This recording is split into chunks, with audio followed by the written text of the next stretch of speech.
आमल की एकादशी कथा 2024 मोक्ष दिलाने वाली एकादशी। व्रत ना करने वाले भी ज़रूर सुने कथा, पूरा फल मिलेगा। आमल की एकादशी के दिन भक्त सूर्योदय के समय उठते हैं और शौच एवं स्नान आदि दैनिक क्रियाओं से निवृत्त होकर भगवान विष्णु और पवित्र आंवले के पेड़ की पूजा करते हैं। इस दिन मोक्ष प्राप्त करने के उद्देश्य से तिल और सिक्कों के साथ एक संकल्प लिया जाता है। भगवान विष्णु की पूजा करने के बाद भक्त आंवले के पेड़ की पूजा करते हैं।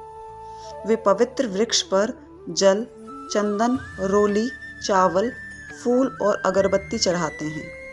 इसके बाद भक्त आमलकी के पेड़ के नीचे एक ब्राह्मण को भोजन कराते हैं। यदि आंवले का वृक्ष उपलब्ध ना हो तो तुलसी के पवित्र वृक्ष की पूजा की जा सकती है। इस दिन भक्त पूरे दिन कठोर उपवास रखते हैं और केवल आंवले से बना भोजन ही खाया जा सकता है। कुछ भक्त केवल अनाज और चावल से बने भोजन से परहेज करके आंशिक उपवास भी रखते हैं। इस व्रत के पालनकर्ता को पूजा की रस्म पूरी करने के बाद आमल की एकादशी व्रत कथा भी सुननी चाहिए।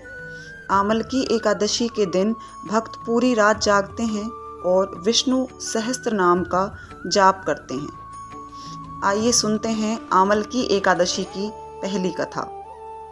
कहते हैं कि भगवान विष्णु की नाभि से ब्रह्मा जी की उत्पत्ति होने के कारण ब्रह्मा जी के मन में जिज्ञासा हुई कि वह कौन है और उनकी उत्पत्ति कैसे हुई।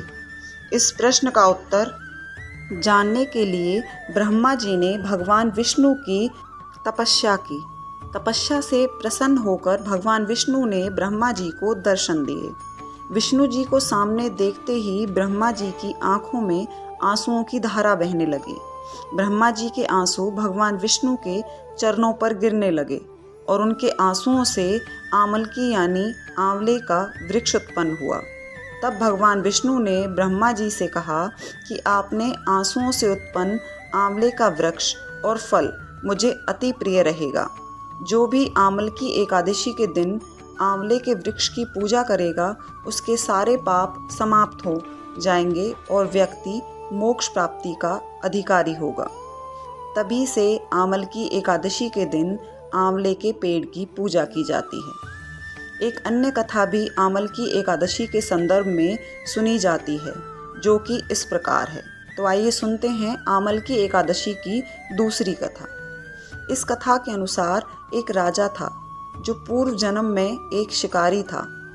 एक दिन आमल की एकादशी के दिन जब सभी लोग मंदिर में एकादशी का व्रत करके भजन और पूजन कर रहे थे, तब मंदिर में चोरी के उद्देश्य से वह मंदिर के बाहर छुपकर बैठा रहा।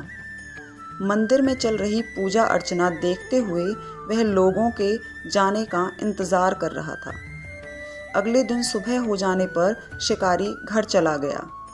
इस तरह अनजाने में शिकारी से आमल की एकादशी का व्रत हो गया। कुछ समय बाद शिकारी की मृत्यु हुई और उसका जन्म राज परिवार में हुआ और वह एक बड़े राज्य का राजा बना। यह उसके द्वारा पूर्व जन्म में रखे गए एकादशी के व्रत के कारण ही हुआ। तो एकादशी का व्रत भगवान विष्णु यानी नारायण को समर्पित होता है।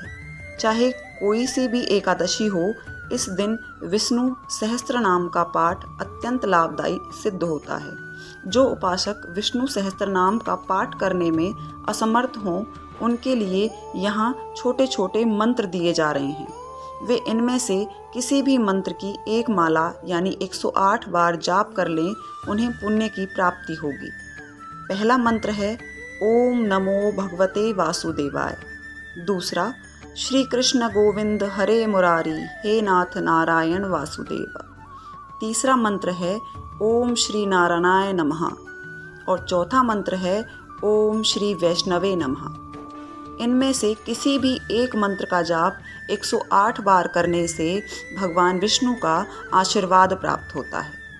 तो आप सभी को भी इस आमल की एकादशी की बहुत बहुत शुभकामनाएं। भगवान विष्णु आपकी हर मनोकामना पूर्ण करे। इसी के साथ इस वीडियो को समाप्त करते हैं। अगले वीडियो में फिर से मिलते हैं। Thank you.